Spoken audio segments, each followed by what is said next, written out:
See here. There we go. There we go. Making sure we're live and healthy. You guys know me. I got to wait until it really tells me that we're alive and healthy. I got to wait until I see it. I don't act until I see it. And I've seen it. I have seen it. And it told me that it was good. What's up, everybody? Good morning. Good afternoon. Good evening. I did my time zone first today. Usually I do my time zone third. Usually I say good morning third, but it's morning. This is my morning show. I'm in California, still morning. Welcome to Get Your News On with Ron. Let's thank all the people that make this show possible first. First of all, our friends over at ZT.com. Their tea rules, because tea kind of rules, and they make the best tea. And you can get their tea wholesale now because of the pandemic. Go over to ZT.com. That's ZHITEA.com. and grab some tea. The raspberry pecan's my personal favorite, but I recommend all of them. They supply the tea to this show. A lot of great smoky black tea, some green teas for the afternoon. It's wonderful. ZT.com. Show them some love. Also, our friends over at triageoil.com, TRIAGE oil.com. They make topical pain oil that does wonders. If you got some scratches, some burns, if you just want to help your joints feel better. You guys know I use it on my neck. I had a car accident in 2013. My neck will never fully be the same again, I'm pretty sure.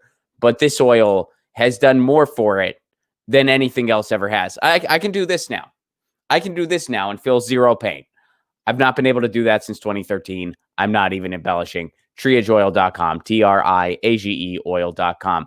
And if you're thinking, Rom, what about CBD oil I can take, that I can drink, that I can ingest or put under my tongue? Got you covered. Rare Naturals with an S, CBD.com. Rare Naturals with an S, CBD.com. You can get CBD oil, all natural, works great. I like to have it after a workout. I like to have it if I feel a headache coming on. It helps prevent that.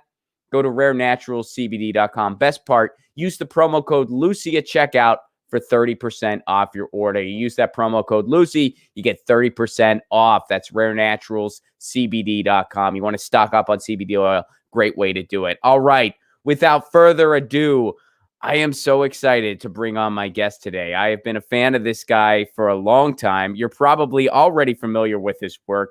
He is a historian. He is a journalist. He wrote What's the Matter with Kansas? Listen Liberal. And his newest book, which I've read, and I'm so stoked to talk to him about, The People Know, A Brief History of Anti-Populism. Please welcome to the show, Mr. Thomas Frank. What's up, Thomas? Ron, it's great to be here. Good morning to you. And good afternoon to you, sir. Thank you. Beautiful golden afternoon here in Bethesda, Maryland. Lovely, lovely. So I'll bring it up first because we mentioned this briefly off mic, and I got to tell you. So I read your book, and I read it as soon as you sent me the PDF, or the publicist sent me the PDF, and I owe you one because I was very much a Luddite when it comes to reading. I'm still one of those people. I need to see the book. I need to touch it. Yeah. I've been that guy. I would have times where family would ask me, would you like a Kindle? And I would say, no. But I really wanted to read your book as quick as I could because I was so excited about the topic. And so I just started reading it on the PDF, and it was just a straight up PDF. So I would just make a note of what page I left off on. And usually I would just do like 1 or 2 chapters a night. So usually I knew what chapter I was at. Yeah. But that's how I did it. And I adapted. So since oh my God, are you telling me that I've done something to advance the cyber revolution? You did, whether you wanted to or not. Look at these books. I don't read anything on PDF, but we had to do it that way because of the pandemic. You know, the advanced review copies of The People Know are still sitting in a warehouse in New York somewhere. By the way, this is what it looks like. Yeah, it's kind of beautiful. And it's my first book ever with color illustrations, although you didn't get that with I don't know if that was included in the PDF, but these beautiful political cartoons from the 1890s, from 1890s right up to the present. Anyhow, a lot of fun. Yeah, no, it's great. But since then, because of the pandemic, you know, the libraries are at a reduced capacity, or for a while they were just closed altogether. Yeah. So my personal cyber revolution has really helped me because I have since downloaded the Libby app. I don't know if you're familiar with that, but it's basically it's an app that gives you access to any library you want. And then you can borrow ebooks from pretty much any library you want. Okay. I mean, you have to, if it's not your local library, you have to go through getting the e-card for it, the digital, but you can pretty much get any library I did a lot. I had to do a lot of that for this book. So this, I mean, I don't want to get into it yet. We'll talk about it later, but you'll notice something about this book in that the research is much more comprehensive and also took less time than I've done in the past, because everything is online now, or so many things are online now. It's quite remarkable how easy it was to look things up. It's amazing. So you'll see, I mean, all these newspapers from the 1890s, when I was in graduate school, you want to read newspapers from the 1890s, it was difficult, Ron. You had to get the newsreel, okay, which isn't necessarily easy. I mean, not the newsreel, the, what do you call it? The microfilm reel. And then you have to, go to the microfilm reader in the library, and you have to read every single story. There's no index. There's no search. You can't search for a word or a topic or something like that. But now you can do all of those things, and you can sit here at your computer and read. It's extraordinary, and it made doing the research for this so much easier and so much more fun. I had a blast writing it. No, that's I wanted to ask you some about the research, because I have a fun quick anecdote about that. So when I was in graduate school, my faculty advisor decided he wanted to write a book about Franklin Pierce. Now, yeah, there you go. So even though this would have been 2010, 2011, but even considering that time in, the time that it was, there still was not a lot that you could find on Franklin Pierce. The one thing that was available was a lot of his handwritten letters. They escaped the fire. Yeah. And I had to go and photocopy every single microfilm one at a time. Oh, no. Eventually, I got my system down, Thomas. Like, eventually, I just put my headphones in and listened to some good music, and just because it was very mechanical. Yeah. But and I did get through it, and it was every single.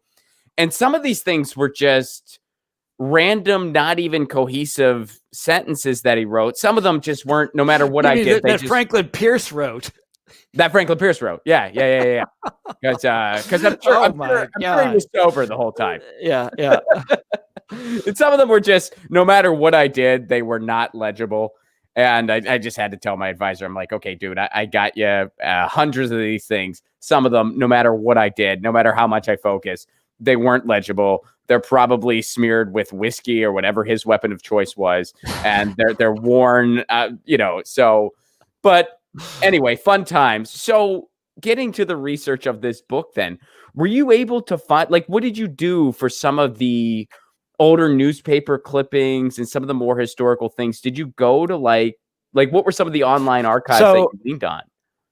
Oh, so the old newspaper, the Kansas State Historical Society. So populism was, it's the state where it was most successful was Kansas, where I happened to be from. And I knew this because I researched populism when I was a graduate student. And in those days, researching populism was difficult. You had to go to these state archives and out of the way places and dig through, physical pieces of paper.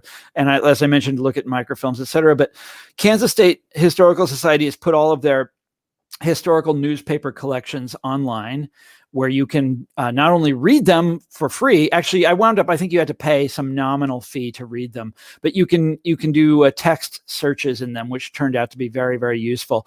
Because I was one of the first things I researched was the origin of the word populist. Where did it come from? Because we treat it as though it was just like it fell from the heavens and we can define it however we want. But in fact, it meant something. It was consciously made up by a bunch of guys in Kansas in the year 1891, and they meant something extremely specific by it. It was not a general term at all. And the other thing I did on that front was just a little archival digging, and I called up the Kansas State Historical Society and was asking them about, if they knew about the origins of this word, and they turned out to have a file on it. And they sent me a bunch of documents from the file. I found other newspaper stories from the 1930s online. Anyhow, you can read the entire Kansas City Star online, everything, which is, believe me, absolutely fascinating. But I did a lot of this. And then there's also a lot of old academic books that are online now, books from before, anything from before about 28. You know how we fiddled with the copyright rules in this country in order to protect Mickey Mouse. Do you know about that? I know a little bit about it, and this is kind of going a little far back because I took a entertainment law class in college as an undergrad, so it was a kind of a crash course in all those issues, and I really liked it. It was a really fun class, and the professor made it very accessible. Like, he used a lot of real world cases to help us learn these things and copyright instances with songs and what have you. So, yeah, I know it was something. Mickey Mouse was entering the public domain and they wanted to stop it. Wasn't that? And so they extended copyright and they extended copyright protections and they extended them some more. And so basically anything from before 1928 is now in the public domain and is fairly easy to find online. And this means a lot of old magazines and newspapers, which you ordinarily would be next to impossible to look at. You'd have to go to a library that had them. I happen to be in Washington, D.C., and so we have the Library of Congress, real helpful. But then here's the funniest thing. The political cartoons from the 1890s, we know they existed, and you can look at them I looked at them on microfilm at the Library of Congress, but what you want is the original. You want the color, the full color rendering. They would have these beautiful foldouts in these magazines of really vile political cartoons. And I bought the magazines on eBay. And so I've got the originals. I mean, they're right here. I'm looking at them right here.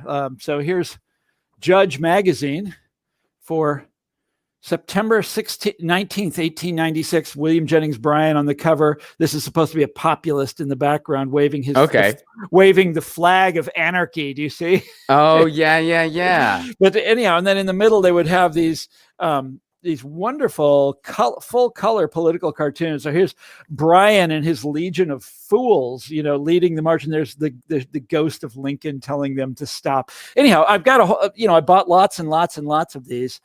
Those have been reproduced, as far as I can tell. They have been reproduced nowhere. So I think this is my book is the first time that they've been reproduced. I've got a whole bunch of them up on my website, tcfrank.com. If you go and take a look at that, I've got all of this wonderful really kind of offensive cartoons from the 1890s on there. Man, and I think those things are just so important to understand the types of history and the types of stories that you're telling in this book and the types of things you're bringing up in this book. So let's get specifically to populism then. What was the original definition? What does it really mean? And then bringing it contemporarily, what does it mean to you today? Yeah, so the Populists were the last great third party. It was a left-wing uprising, mainly farmers, places like Kansas, Nebraska, the Dakotas, but also in the South, in Texas. And they reached out to industrial workers in the Midwestern states, or they tried to. They weren't as successful at that. They tried to build cross-racial alliances with black farmers in the South. Again, not all that successful. In fact, it ended in disaster, but they tried at first. And they had a bunch of success when they first got going. By the way, it was a reform movement. What did they want? They wanted farm programs. They wanted the government to nationalize the railroads or control the railroad monopolies in some way. They wanted to take the U.S. off the gold standard, which was really harmful for farmers and anybody who borrowed money. They wanted the government to, do something about the power of the Wall Street banks, and they wanted to get rid of political corruption. So the power of lobbyists, the power, state legislatures used to choose members of the U.S. Senate. They wanted to do away with that. They wanted votes for women. It was a left-wing group, and they had a brief moment in the sun, about 5 years. They were growing and growing. It looked like they were on their way to national power. And then the Democratic Party took this swerve to the left and nominated William Jennings Bryan, who was similar to the Populists in all sorts of ways. He talked like them. He shared some of their issues. And the Populists said, they met in their convention. They said, well, he's not with us on everything, but he's with us on the biggest issue of them all, which was this issue of the gold standard, the currency. And so they signed up with him. They got on board. They endorsed the Democratic candidate, and they thought it was their great moment. They were going to go to triumph, and they were going to get seats in the cabinet in Washington or whatever it was. And instead, they were absolutely and completely crushed by the Republican, noise machine. The Republicans raised and spent probably the most money that has ever been spent in a presidential campaign, if you measure it as a percentage of GDP. I mean, easily the most, even more than we spend nowadays. And it was all lopsided. Wow. Bryan had nothing. He had zero. His campaign consisted of he himself traveling around the country and giving speeches. And the Republicans outspent him 20 or 30 to 1. And we don't really know because they didn't have to report. There was no rules about that sort of thing at the time. But the Republicans conceived of it as a class war. As like that magazine I just showed you, the cartoon in there is basically, this is an uprising of the foolish lower orders against, us, the people in New York, the people who control the economy, the people who understand how everything is supposed to run. And it was this great sort of gathering of the elite tribes of America. The economists and the academics came together with the society preachers and the tycoons and the newspapers, all the great publications of the era, to attack William Jennings Bryan and to deride him as, this longing for mob rule, this uprising of these sort of rural idiots who didn't understand, modernity and that kind of thing. And they beat him. And the word they used to describe the folly of Bryanism was populism. So they took this word that the populists themselves had invented, and they redefined it as mob rule, this uprising of the unfit, people who are psychologically ill. And that's how they redefined it. And that redefinition sort of refracted over the decades is what stuck. And that's when people use the term now, like you see it in the New York Times or the Washington Post all the time. That's the definition that they're using. This one that they take from the Republican campaign, this extremely right-wing campaign of 1896. The world works in strange ways, Mr. Ron Placone.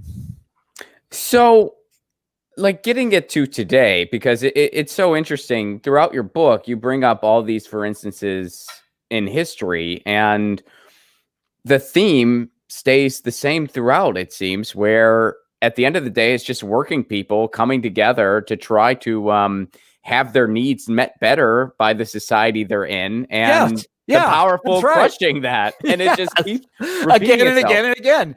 And but with a certain amount of success in the earlier chapters. So the Populists, yes, they got crushed. The Republicans beat them, and after Bryan went down to defeat in 1896. By the way, interesting fact, that's Karl Rove's favorite chapter of history, but he's on the other side than I am. But he's actually written a not bad book about William McKinley and this Republican campaign. Yeah, I've got it. It's right. Here it is. Karl Rove's book about all this stuff. It's the same stuff told from a completely different viewpoint. Right. But he does have some good. He has some good anecdotes in there. But he's got some good anecdotes. He doesn't realize who the bad guy is. I know, he's on the wrong side. Yeah, I know. And by the way, that comes up again and again and again. It's like Donald Trump. His favorite movie is Citizen Kane, but he doesn't understand that Kane is supposed to be the bad guy. Karl Rove wrote a book about Superman, but he talks about what a great business guy Lex Luthor is. Yeah, that's basically he misses it entirely. But the Populists, they got crushed. After Bryan went down to defeat, they fell to squabbling among themselves, and they never, that was the end of them. But their issues, the issues that I described earlier, they came out. Those all became law eventually. Those are all like the sort of, reforms that we think of as like common sense reforms, votes for women, regulating Wall Street, regulating railroads. Those make sense to us now. Farm programs, we get that. And so they lost, but in the end they won. And the New Deal, which is sort of the second chapter of the book, the second sort of great populist uprising, the working people looking for, economic fairness, they completely triumph. And it's this great moment in American life. They build the middle class. They make that world that you and I were born into, that brief, actually, I'm older than you. I shouldn't include, I don't want to rope you into my stupid narrative, but that world that I was born into, that middle class America, where even blue collar people had a right to expect a middle class standard of living. That's all thanks to this sort of great upsurge in the 1930s, which was attacked in exactly the same way that populism was attacked. It's like, this is an uprising of the lower orders. They don't know what they're doing. They need to stay in their place. They don't understand how a modern economy runs. They need to shut up and listen to the economists who are telling you that Franklin Roosevelt is crazy, that Franklin Roosevelt doesn't know what he's doing, et cetera, et cetera, et cetera. But this time the good guys completely prevailed. But I don't see that happening in our own day and age, because there's no. It's like I'm pretty liberal and I vote for Democrats, but I don't see them committing themselves to working people in the same way. I don't see that happening this time around. I mean, me. They, what I've been saying all these years. They're going in the opposite direction. They're running away from that legacy as fast as they can. They're embracing the sort of successful white collar professional class elite. That's what they've been doing for 30 years. And at the same time, the Republicans, who are, like Karl Rove, they're these very, they're very good at playing the game. They're very good at playing the game, but who they deliver for is always these really sort of awful people. The Paul Ryan tax cuts, or George Bush's tax cuts, or these deregulations for polluters, stuff like that. But they're very good at reaching out to these people who've been left behind by the Democratic Party. I mean, they're doing it on TV tonight. They do it. They did it last night. We're talking during the Republican convention, and they're constantly reaching out to the people who used to be the rank and file voters of the Democratic Party. Did you watch the Democratic convention, Ron, by any chance? Well, Thomas, I'm a comedian, so I need to pay attention a little bit for material's sake. But yeah, I just kind of saw the clips that people were sharing online, and that was enough for me. It's you come away from it and you understand that they are the party of diversity. You get that. You get that Joe Biden is a really nice guy and everybody likes him and he's got a lot of empathy. And you get that Donald Trump is terrible and he's bringing on some kind of constitutional crisis, and he's like the worst president of all time. You get that those are their messages. What's missing is their old message about the middle class and what they're going to do for you. The average what's missing is just gone. They don't talk about it. There is no policy there, and they're having a hard time getting those messages through because there's plenty of footage out there of Joe Biden, especially telling my generation and younger, that he has no empathy for us. Yeah, we don't have it tough. He is. I guess I've never met him. I assume he is a nice guy, like they say, and very friendly. Everyone. Speaking to you from the suburbs of Washington, D.C., people in this town love him. They love that man. They think he's just the finest human being ever. And maybe that's so, but he's got a long history of making statements like that. And he has a pretty bad track record too. Yes, exactly. He's got a lot to atone for, and I don't see any sign that he wants to do that. And the problem with that is not that he's like, that maybe he's not going to be a great president. Is that Trump is going to use it against him. He already has. They've already started, but you're going to see this. They're going to drive this stuff home. Like I don't even want to talk about it. Well, yeah, It makes me so mad. And also every time I do talk about it, I get hundreds of emails from people who see it and say like, what are you rooting for Trump? It's like, no, I'm pointing out the weakness of this strategy. This strategy is a weak, it's a lousy strategy. Stop doing it. You Democrats, stop doing it. Do something different. They're repeating 2016, and we saw what happened in 2016. Yes, they're repeating the exact same thing. Look, with a slightly, I think there is a difference, and that is that Biden is not hated in the way that Hillary was. Hillary, that's true. But Rush Limbaugh had been piling on her for 20 years by the time she ran for president. She was there. There's nothing like that with Joe Biden, and so maybe that will be what saves him. I mean, but there's certainly. I mean, I don't see. Anyhow, I don't see the content. Yeah. I don't see the content. Where's that? What are they going to do? I want to know what they're going to do. And I don't want to have to drill down into the platform. I want to hear Biden himself say it. What are they going to do? Anyhow, I think that it is. I mean, I personally think I don't think Trump's going anywhere. And I don't say that with any happiness, but I think it is Donald Trump versus Donald Trump. And unless he does something so ridiculous in the pandemic that he beats himself, he's not going anywhere. Well, I mean, Joe Biden's not even a candidate as far as I'm concerned. He's just there. If you had asked me this, oh, wait, can you still see me? I just did something really stupid here. Oh, no, I see you. You all right? Okay. I pressed the wrong button on the computer. It's all done. You're live. If you'd asked me like 2 weeks ago before the Democratic convention, I would have said, this is when I was saying this to people, Trump is done for. You can't bungle something like he's bungled the pandemic and expect the public to vote for you again. You just can't. You can't which is screw true. up this badly. And 10% unemployment? You can't preside over that and expect the public to. And I know he's done all of these emergency things, and I know they've his Treasury Secretary has I know all the stuff that they've done. But at the end of the day, this guy has screwed things up so badly this year that I don't see how. This is what I would have said 2 weeks ago. I don't see how he survives. I don't see how he makes it. But now I'm watching his convention and I'm watching the Democratic convention. And this guy the Republicans are on fire. They've got a message and they're pushing it through. I mean, despite these crazy moments, like where they got that couple from St. Louis with the guns. Right. Oh my God. I couldn't believe that. They brought them to the Republican convention and had put them in front of a national audience. What an incredible mistake that was.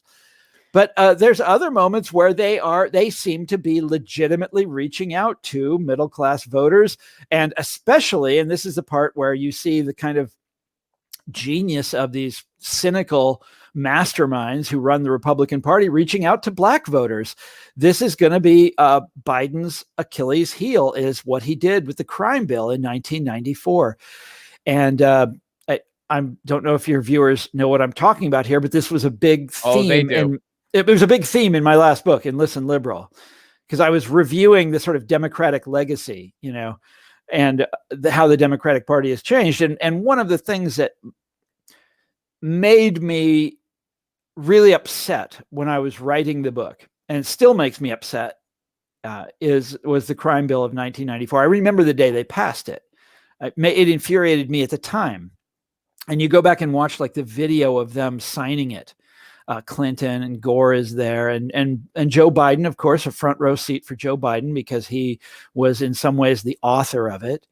And they were so pleased with themselves.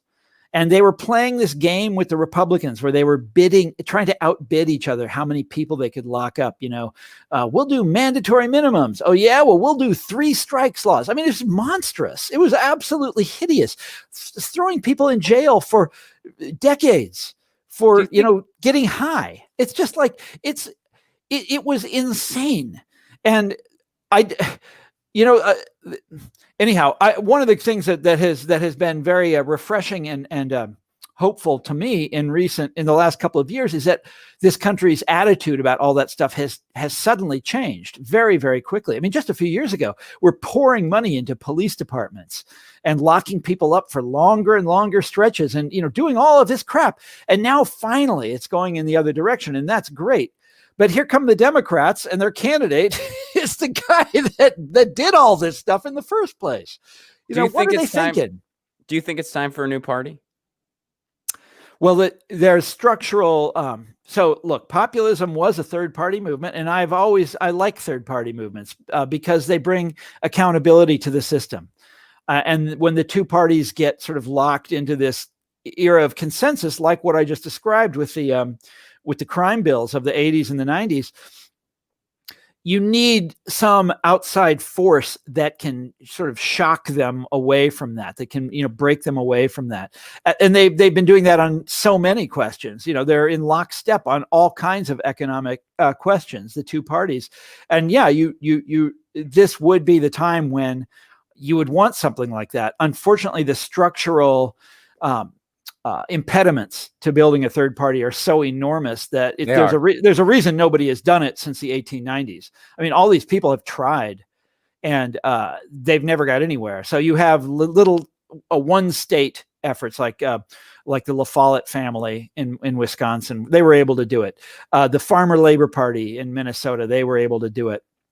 And then you have people like Ralph Nader or Ross Perot who run presidential campaigns, but they, that's not a real third party. That's just some guy running for president. The populists had governors and mayors and representatives and senators. The whole thing. It was a real third party. It was competitive with the other two, and that's incredibly hard to do. Incredibly hard to do. Well, and it's set up that way. I mean, the system is. The system is set up this way because.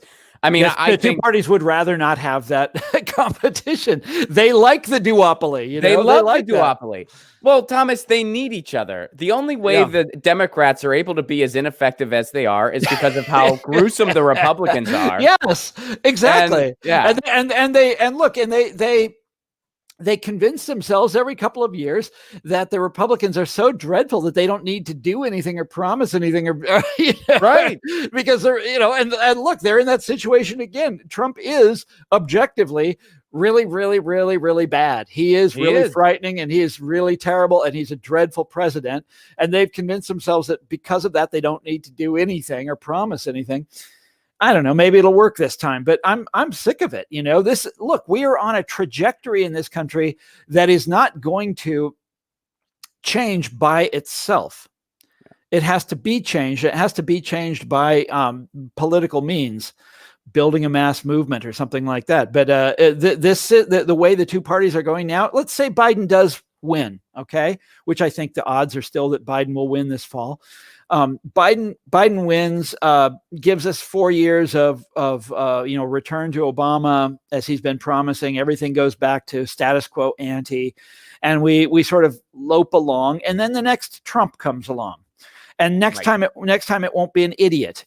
Trump is a fool. This is a guy that thinks he run for president by insulting people. It's like, I don't know where he. Anyhow, but the next Trump isn't going to be so dumb. It's going to be there'll be a competent one, which will be more dangerous. Infinitely more dangerous. Yes. Yeah. I mean, that's a big fear. And I mean, the one thing I think that if Biden becomes president, it will push people to realizing the duopoly is it's got to end. And I think you're right. It's going to take like mass movements, which we're already seeing. Yes, we are. Well, the Black Lives Matter is one such movement. We'll see if it spills over into economics. But there's other people trying to get, there's the Bernie people are trying to get a movement going. Something has to happen. And okay, Ron, we're getting really far afield from my book about populism. I know, but then. Getting it back to populism, then why is? But this now- is we are. I'm sorry, I take it back. We are talking about populism, which is mass movements of working class people coming together, across racial boundaries and all that stuff, across all different walks of life, coming together to challenge the capitalist system. That's my definition of what it was. We started out you asking me what it was. That's my definition of it. Boom. And my definition has the virtue of being derived from the original definition, those guys on the train in Kansas City way back when.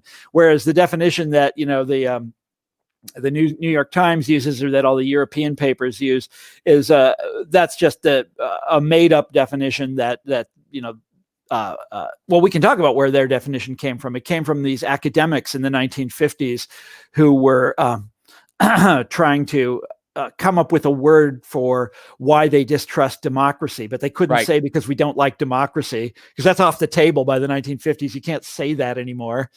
So they used the word populism instead as a synonym for mob rule, for McCarthyism, for when demagogues get out of control. They called that populism, and it had nothing to do with the original populists in the 1890s. They just as somebody who deliberately left the academy after my master's for a number of reasons. There were a number of reasons I didn't go on, but that part in particular made me extra angry. Because I wasn't aware of that. You knew that. Okay. Oh, that part of the book made you angry. The academics. It was when I was, as I said, I studied populism in graduate school, so I knew this story of what had happened to the word in the 1950s, and how these people had tried to twist the legacy of populism, of this movement from the 1890s, how these historians and other scholars had, but I didn't look into it in depth because it had been refuted. Their attack on populism had been refuted and no one took it seriously anymore. What astonished me was this is just a few years ago, Ron. I was, I'd written Listen Liberal, and I was doing this and doing that, and Trump gets elected. And then you start seeing this word populist all over the place, used to mean racist, authoritarian, mass movements. And I was like, wait a second, that's not what it means. That's the definition from the 1950s that was disproven. So, what the hell's happened? How did that go from being lying on the floor in a million pieces to being the definition that's accepted by the New York Times? And so that's the story that I tried to tell in this new book. How the hell does that happen? And what does that tell you about us and the Democratic Party and liberalism and the way we think today? And it's actually a great story, because it's not just the story of one word. It's of an attitude about working class people, an attitude about mass movements, and an attitude about we, the enlightened, we, the people, the holders of advanced degrees, we, the white collar, liberals.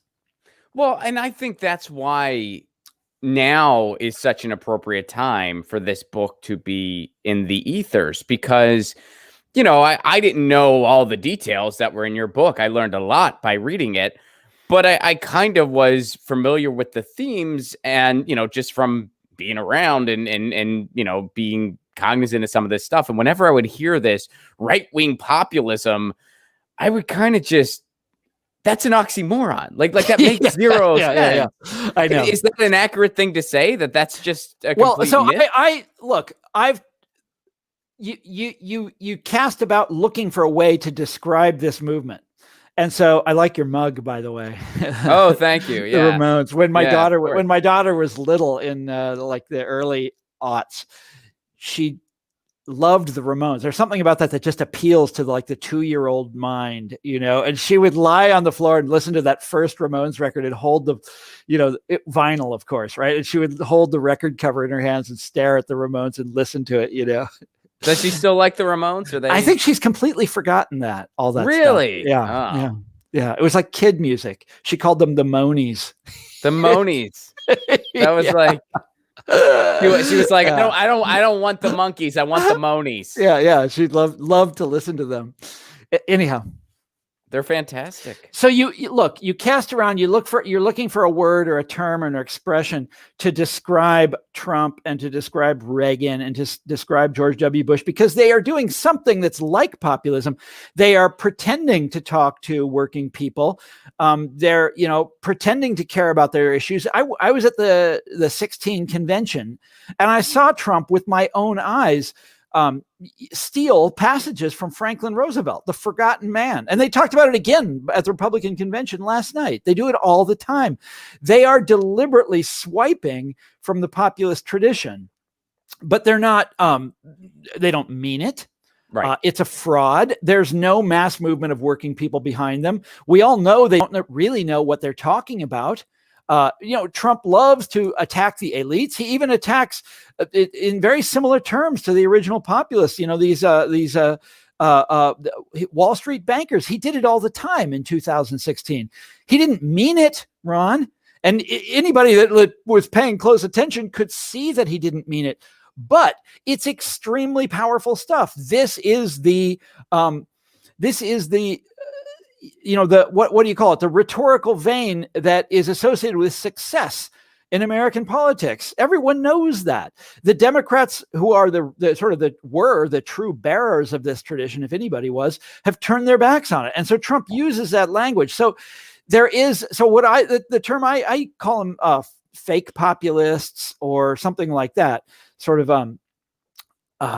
But he is faking old left-wing language. He is using it. There's no question about it. He doesn't mean a word of it, but he does use it. And that's, in some ways, that is a secret of his success. Oh, big time. I mean, look, I grew up in Pittsburgh, Pennsylvania. Okay, you know what I'm talking about. Yeah, I know exactly what you're talking about. Pennsylvania, for the first time since 1988, Pennsylvania went red in a presidential in 2016. Why is that? Well, Hillary Clinton just kind of hung out in Pittsburgh and Philadelphia, the big cities that she knew she was going to dominate in. Yeah. Donald Trump went to the middle of the country that is suffering the most. Yeah. And of course, he said absolutely ridiculous. I'm going to reopen the steel mills. That's not going to happen. I know. But he promised them snake oil. But at least he pretended to care. He pretended to care. She didn't even do that. Yep. She promised them nothing. Deplorables. No, she did the opposite. She called them deplorables. Now she blundered it. This is what drives me berserk about your modern day liberals and Democratic Party. By the way, and I think Hillary Clinton would have been a good president. I voted for her, and she knew immediately when she said deplorables that she'd made a mistake, and she tried to back out of it. You remember? She tried to get out of it. But you're kind of, enlightened white collar class liberals that we are surrounded with here in where I live. They're like, no, that's exactly who they are. That's exactly what what's going on here. It is, highly educated, well-graduated people like us who understand versus, these sort of bigoted fools from the hinterland, these benighted people. And this is the last chapter of The People Know, is a whole series of liberals and left-wingers, very mainstream centrist liberals. I shouldn't say left-wingers. Left-wingers generally get it. But a whole series of your kind of centrist, well-meaning, affluent liberals denouncing working class people in exactly these same terms that anti-populists used in the 50s and in the 30s and in the 1890s. Our people are now using the language of the extreme right from the 1890s and the 1930s. And that is freaky. And that's the shift. That's the scary thing. Well, do you think at this point, because this is where I'm at, don't you think at this point it's fair to say the Democratic Party has no interest in changing? And this is by design? I mean, if they didn't get the message in 2016, I feel like they have no interest in getting it. And there was a guy, by the way, who had a movement behind him who was preaching populism. Yeah. And they did everything they could, they being the Democratic establishment, to stop him. Yeah. So how, I mean, at this point, by the way, they think they've solved this problem. They think do they? Or do they think it's Biden. They think Biden is the answer to this. Because Biden is from Scranton.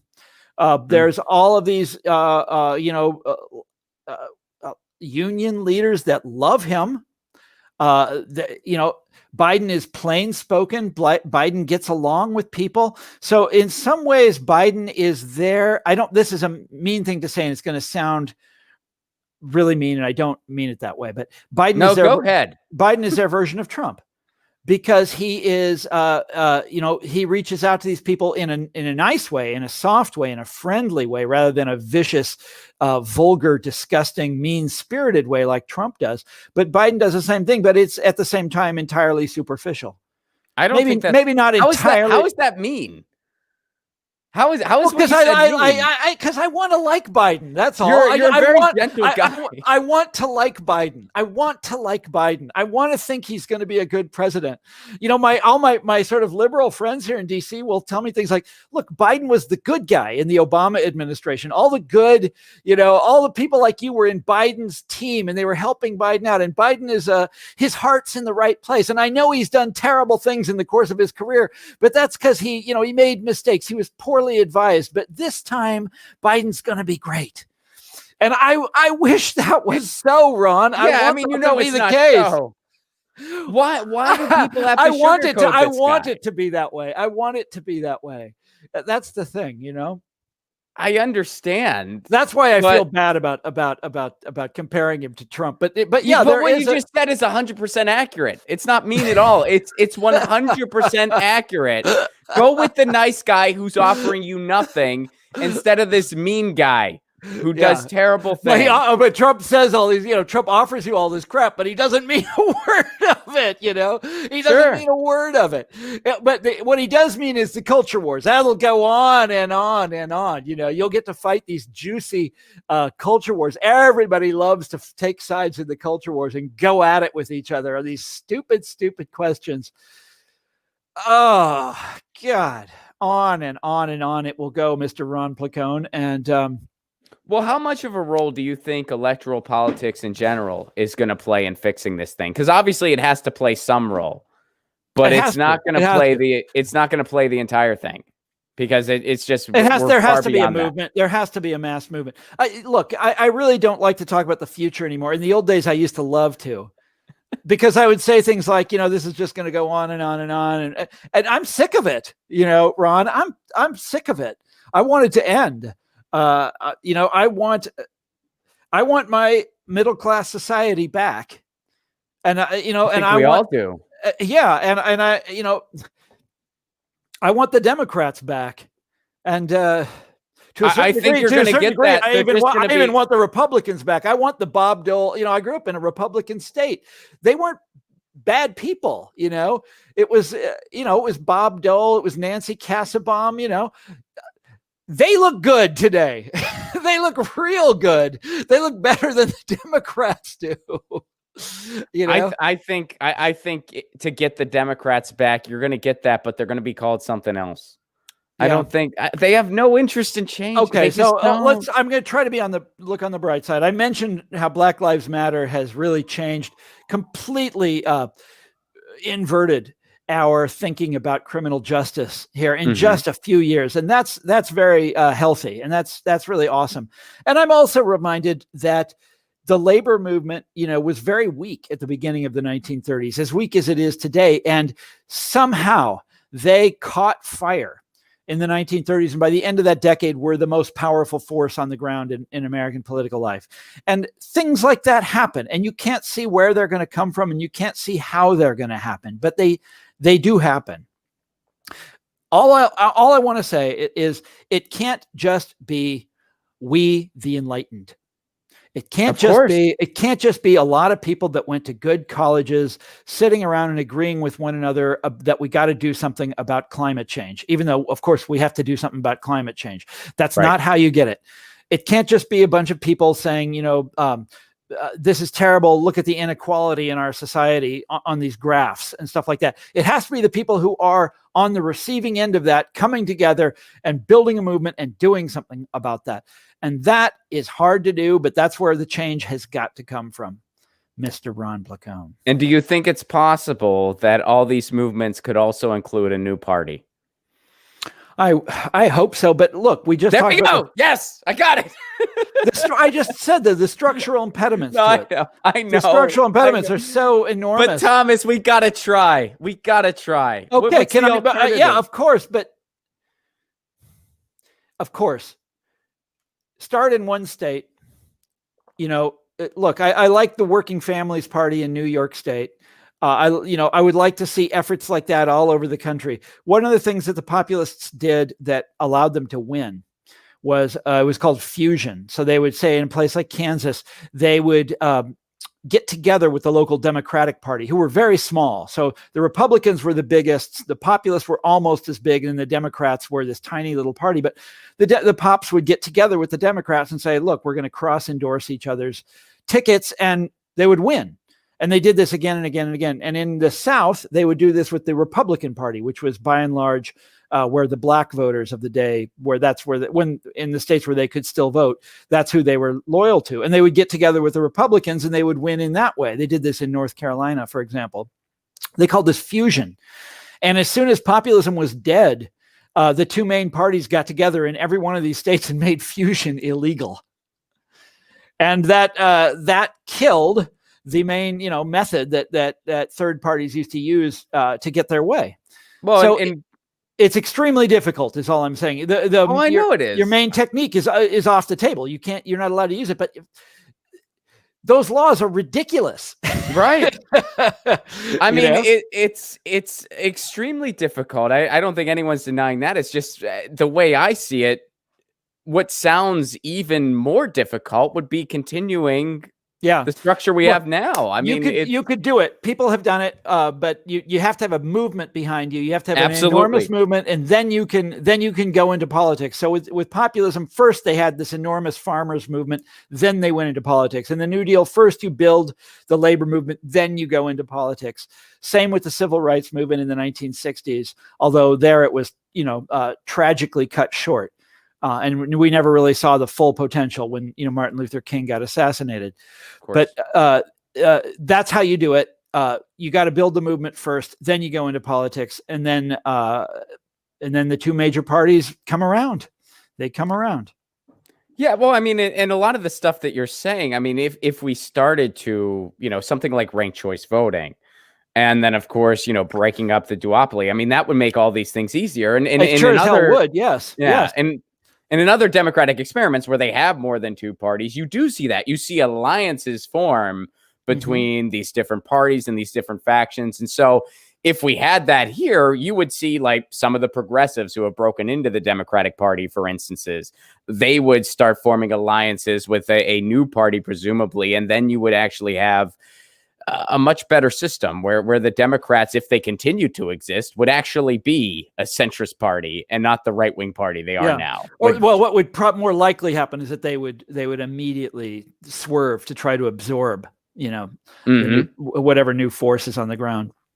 Or alternately, the Republicans would. Or, Ron, none of the above will happen. And 20 years from now, the Democrats will be, strictly a party that cares about, the new economy success stories, Google and Amazon and Facebook and whatever. And the Republicans will be this kind of, Trumpist organization. And you and I will just have nowhere to go. And I think that's far more likely. Well, that's bleak. That's sorry, buddy. You're the comedian. Now, come on. I mean, we're already at the point where I said any situation where John Kasich isn't considered as far right as you can get. That's like that's an authoritarian theocracy, pretty much. So I was going to write an article this summer. I didn't write it, but I was looking at the Republican Party in Kansas, where they have in Kansas, the Democrats have not elected a member of the U.S. Senate since the 30s. It's been Republican. It's been held by Republicans ever since. In fact, I think there's been more populists from Kansas, in the U.S. Senate than there are Democrats. They had 2 U.S. senators who were populists. No, I think they had more than that. Anyhow, it doesn't matter.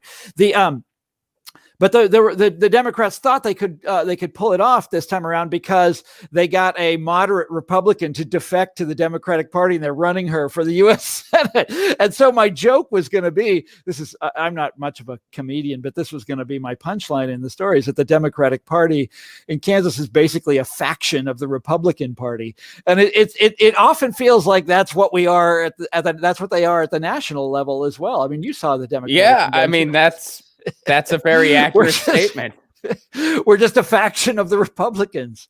My friend Kate Gary tweeted this out. Very funny comedian, Kate Gary. Everyone should follow her. She tweeted this out. She said, after the DNC and before the RNC, she tweeted, "Don't bother watching the RNC. You've already watched one."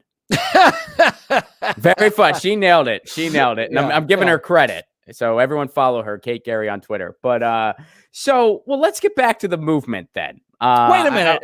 Everybody should follow me on Twitter. No. Well, of course. Don't follow me on Twitter. No, actually, do. It's not like I have anything interesting to say.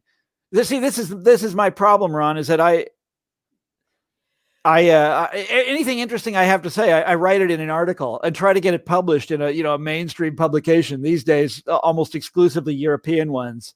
Right. And you write for The Guardian a lot. Yeah, and Le Monde Diplomatique. Yeah, a French newspaper. Yeah. Why are domestic outlets so scared of you?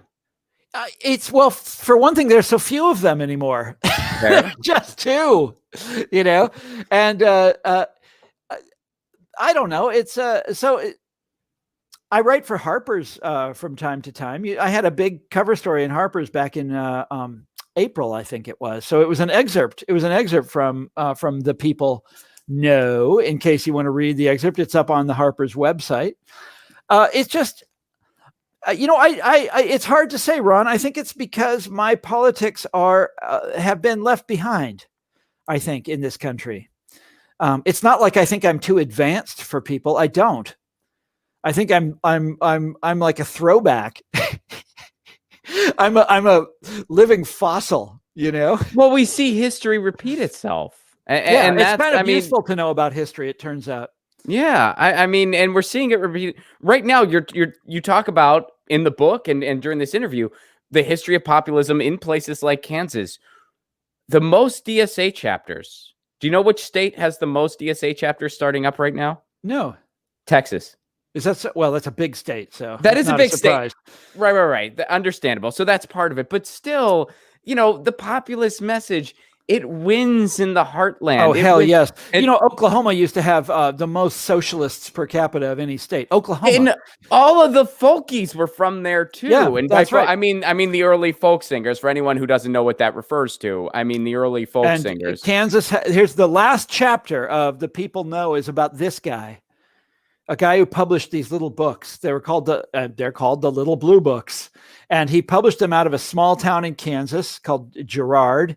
And he had been, before he started the Little Blue Books, which was the first, it was the first sort of predecessor of the paperback revolution, although he started long before paperbacks, like about 1919 or so. So almost 100 years ago. And he had been the publisher of a newspaper called The Appeal to Reason, which was the largest socialist newspaper in American history. On special occasions, they would print millions of copies. Their print run would be in the millions, and it was a weekly newspaper. It was mailed out from Girard, Kansas. But do you see what I'm getting at here? Socialist newspaper, Kansas. What the hell was going on? Yeah. It's because the heartland has this radical potential in it. Well, Wisconsin, for God's sakes. I mean, Minnesota, all of these places have had these. Minnesota in the 1930s was a very radical place. The Farmer Labor Party, Floyd Olson was their governor, doing all these things that Roosevelt later did, but doing them at the state level. Wisconsin, they had a social security system there before we had it at the national level. The Midwest used to be the leaders. And Dude, this is, this. I know. I mean, our show in Madison, Wisconsin, which I get it. This is a skewed representation because, first of all, it was our show. Second of all, Madison, Wisconsin. Still, all things considered, the bartender at the venue, he was just the random bartender working that night. He was part of a workers' party there, a left-wing. They had socialists in Milwaukee. They had three socialist mayors in Milwaukee.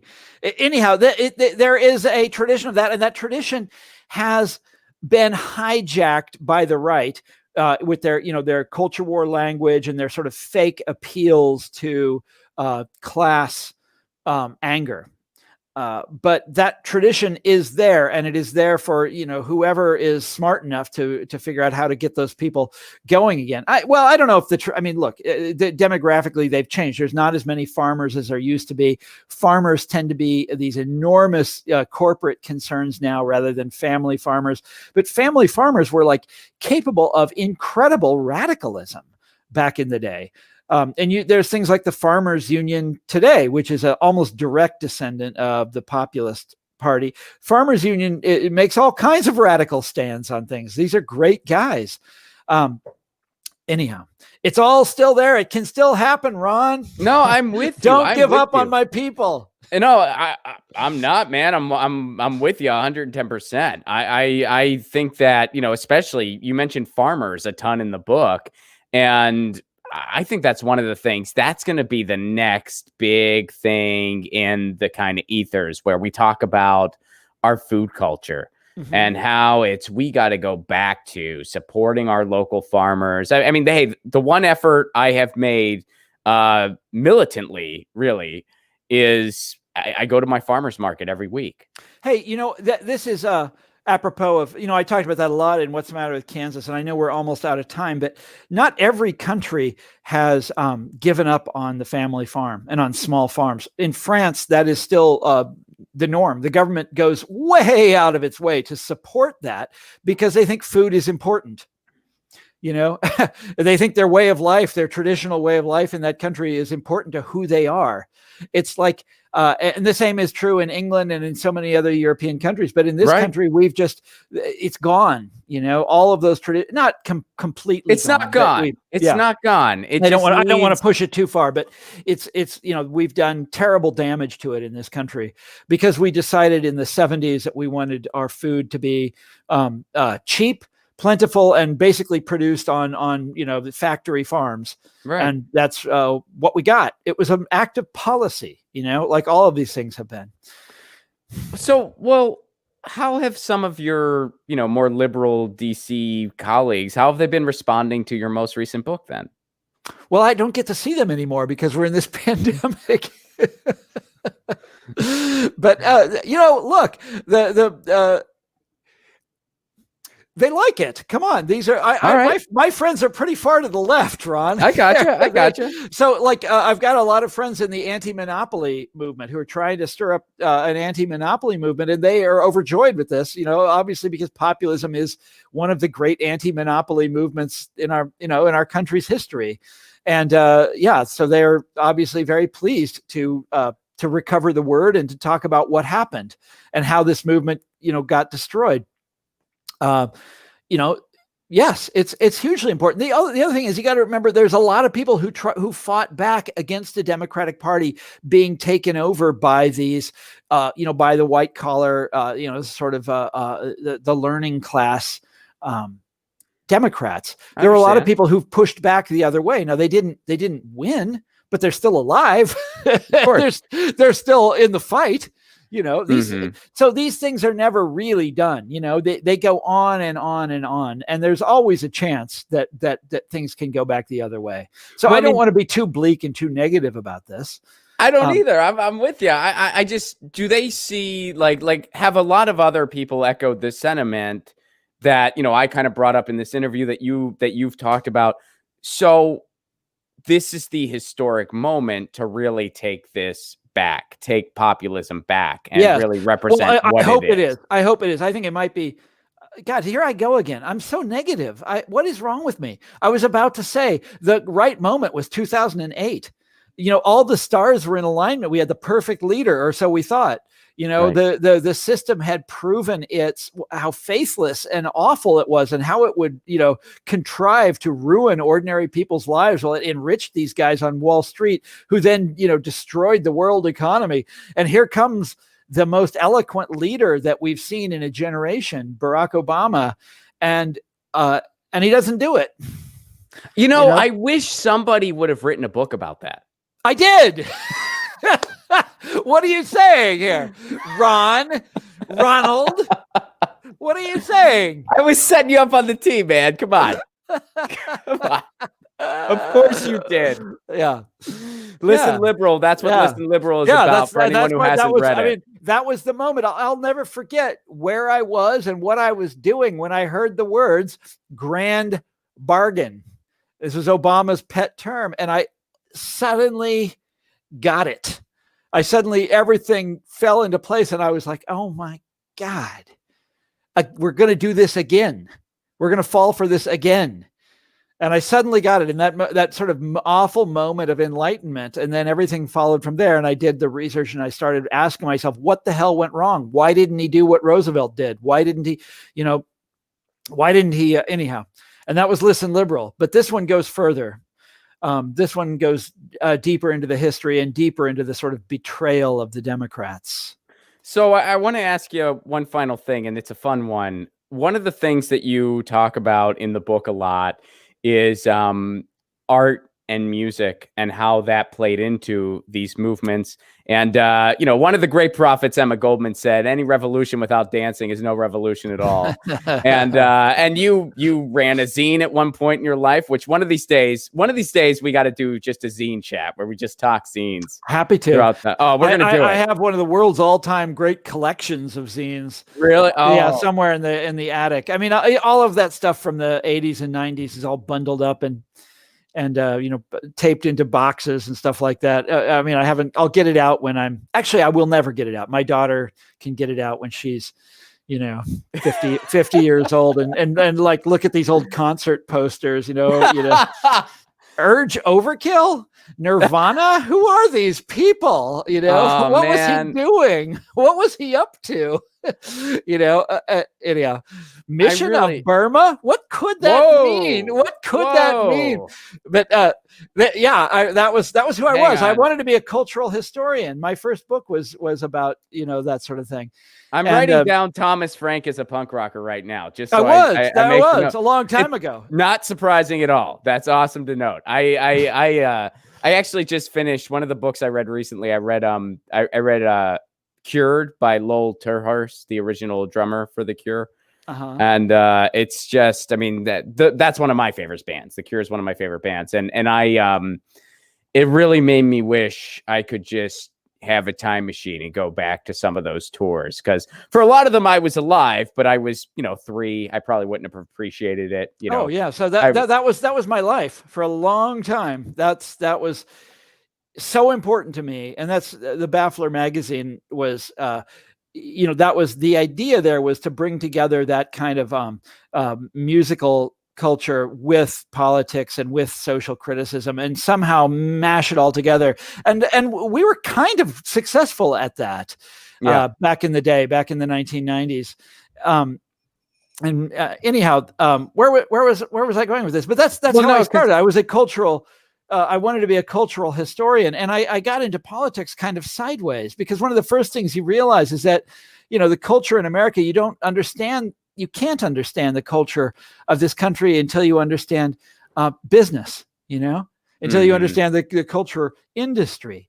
And from there, I sort of got into politics sideways. But yes, I'm sort of inching my way back. And you're right. And the chapter about the 1930s, I'm really proud of that. The chapter in my new book about the 1930s and the movies, the poetry, the novels of the period.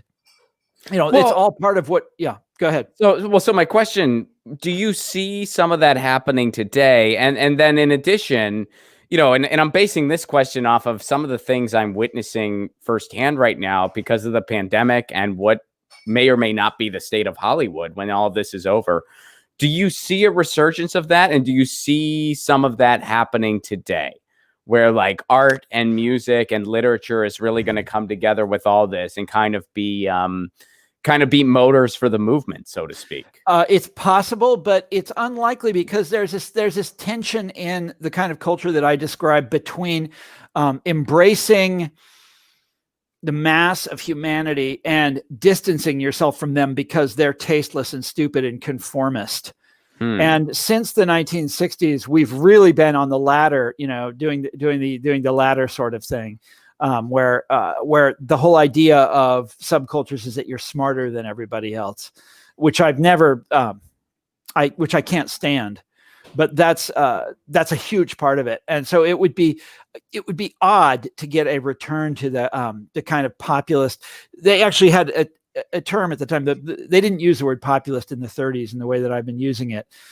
It referred to a historical thing in the 1930s, it referred to something in the 1890s, but they did use the words popular front. They used that all the time. And they used it to describe this very populist culture that would, it was all of the decade of the common man, Frank Capra movies, that sort of thing. Social realist novels about, people going on strike. By the way, I collect those. This is one of my hobbies. I collect art and novels from the 1930s. But we'll talk about that some other time. Well, I'll give you this anecdote because you might appreciate this. I got at my P.O. box, and this would have been about 2 years ago now, and there was no return address, and it came from Boston, I believe, and it was this little pamphlet, and I don't know how old it is. I get the vibe. It's very old. I don't know if it's original or not, but it was an IWW pamphlet of Union hymns. Yes, I actually got that. I've got that around here somewhere. It was so cool, man. They still print those, Yeah, I mean, this was very worn. So either it was it was old, it was an original. Right. Or they made it worn on purpose. Like maybe they just got it for $2 and were like, well, I want Ron to think, I don't know. But I haven't been able to. When I was playing Boston last, I wanted to announce from the stage, hey, by the way, if you're the person who sent me this, come say something after the show. And I just forgot. And I've mentioned it on the show a few times, but nobody, nobody stepped forward to say that was from me. Because I was like, I want to say thank you because that's really cool. And I've saved it, of course. And so I don't know who sent me that, but I do have it. So that's awesome. So it's good stuff, man. Where can people go to get this amazing book and to learn more about you, Thomas Frank? So if you go to my website, tcfrank.com, it's got all sorts of information about the book. And it's a link to, it's got all of these wonderful illustrations from the 1890s and also a link to the excerpt in Harper's Magazine, plus a bunch of the other stuff I've been working on lately. And you can catch up. I'm on Twitter and I'm on Facebook. I do more on Facebook for reasons that I don't want to discuss right now, but I'm on both of them. If you search, you can find me. So Thomas Frank on Twitter and Facebook. Yes, nice. Indeed. All right, cool, man. Well, thank you so much for doing this. Thank you so much for doing the show today. And are there any last sentiments you want to throw out regarding the book? I think we've exhausted everything, Ron. I mean, geez. Well, it's a must read right now. I mean, it really is. I think it's one of those books that really captures the historic moment contemporarily, and it does so through the lens of this is what happened in the past. This is what populism really is. This is how it's been demonized throughout history, and the exact same thing is happening right now. It is. That is exactly right. Thank you, Ron. Those are nice Cheers, words. buddy. Nice of you to say that. Cheers, buddy. Do you mind? Do you want to stick around for some super chats, or sure, do you need sure. to go? All right, cool. I can talk for just a little bit. All right. So Chris Walker says, will Thomas Frank be watching the MPP this weekend? He's referring to the Movement for a People's Party. They're having a convention this weekend. You should check it out. I recommend it. Yeah, I'll do that. I'm really, really, really busy, but I'll do that. I feel you. I met some of those people at a Bernie gathering a couple years ago, but I haven't heard from them since. Or maybe I have. I don't. I'm so confused. But I'll check it out. Hey, how is Jimmy Dore these days? I haven't heard from him in forever. I don't get to see him. I get to correspond with him electronically. I haven't been on the show as often. Pandemic. I can't go into the studio. So, I'm not on the show as much, but I still write for the show, pretty much every day. Yeah. So he's good, even I had to pick up something from the studio and I didn't even go in to say hi because I don't know. Jimmy has some health issues, and so I don't know how careful. Is he in the high risk group or something? Yeah, so I don't know. I mean, I wasn't sure how careful he needed to be. So I've not seen him in person since my wedding. Actually, was the last time I saw him in person. I got married right before everything shut down. Basically, I was really lucky. Wow. Well, congratulations! Thank you very much. But yeah, so he's doing good. It's funny. I've had a nice time in this our COVID. We have a beautiful house and a big yard, and I work on my garden, and I did all of these chores around the house, and then every now and then I would this is before I started promoting the book about a month ago, but every now and then you'd turn on the computer and you'd see that asshole Trump is still president and he's doing all these shitty things. And, and it would I just wanted nothing to do with the outside world. I just wanted to be, in my COVID bubble and not think about anything. And I learned how to plaster a wall, and I learned how to hang a banister, and I learned how to change the transmission fluid in my car. Whoa, and, really? Yeah, no, I did on and on and on. There's all of these instructional videos on YouTube, and I learned how to do all of these things. And I'm like the handiest guy you ever saw. I can repair a lawnmower. That's impressive. Yeah, and I built stuff and I fixed things, and yeah.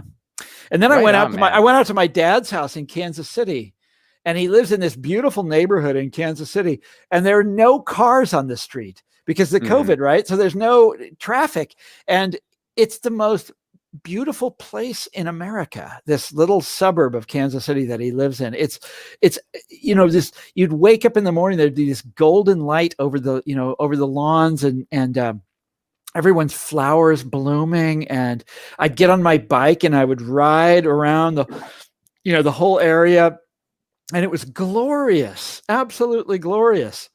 And now I'm back in the shit. Now the politics are beginning again. The war is on again. That is the one beauty of it, man. I mean, even like seeing Southern California minus the traffic. I mean, I'm not going to say it's not there at all. Oh, come on, that's a wonderful place. But yeah, if there were no people, Southern California is like... Well, a lot are leaving. Folks are leaving. We'll see what happens. Folks are leaving. So we'll see how all this ends. DC says third parties cannot compete when Democrats and Republicans oversee the vote count. Independents need to take over county clerk and Secretary of State office. And DC also says the word libertarian also meant leftist anarchists until around the 50s. And he says unions were infiltrated. So that's, by the way, that's a word I would like to do the history of, but I'm not doing this anymore. But he is right. So if you read Dos Passos, this famous novel that Dos Passos wrote in the 30s called USA, he uses the word libertarian to mean a particularly strident kind of wobbly, an IWW kind of guy. Yep, that is so. That guy is whoever that is correct. Yeah, DC says that, and they say that it still retains the original definition everywhere except here in the U.S. And they say unions were infiltrated by feds under FDR, and art is dead, says Bo Burnham. But I think another fun one that maybe you could eventually tackle would just be anarchist in general. I mean, we say, you hear Trump. Everybody who's protesting is an anarchist. You hear Biden say similar things. And, what are actual anarchists? I mean, actual anarchists were the people who warned against our contemporary society. You read someone like Proudhon, who identifies as the first anarchist. He warned against ever having a scenario where you're generating capital solely by building capital on top of capital. He was writing this in the 1800s. Yeah, but there were a lot of critics who got that right, who got right about capitalism. That right. They were all warning against it. The populists were saying that stuff too. Right. What's his name? Henry Demarest Lloyd, who was their big sort of thinker, was he wrote a great book about this stuff. Well, it's just so funny. I've been reading Against Commonwealth. Nice. Yes. Nice. It's all forgotten today, but yeah. Oh, big time. I mean, it was so funny. Like, I'm reading some of those books, and like my wife will be laying next to me or whatever, and she'll go, "So what are they talking about right now?" And I'll go, "Well, they're warning against ever creating something like Wall Street. They're saying, obviously, they don't say Wall Street. It wasn't invented yet. But basically what they're saying is, don't ever do something like this. It'd be really awful." We didn't listen. And finally, J.A. Scott at 6, says, great interview, Ron, and looking forward to reading Thomas Frank's book. Glad to see you on Graham's show. Also, check out Thomas Frank's book. Check them all out. Read Listen Liberal. Read What's the Matter with Kansas, but definitely read The People Know. That's the most recent one. Thank you, J.A. Scott. Thank you, DC. Thank you, Chris Walker, for your Super Chat contributions. You keep this show on the air. Thank you again, Thomas Frank, for doing the show today. And everybody grab that book and read it. Tomorrow, we're going to be dropping another short video. You guys have been liking the College Roommate series. We got another one of those dropping tomorrow. And then we'll be back on Monday for another stream. In the meantime, you know the drill. Lucy says meow. I say peace. Peace.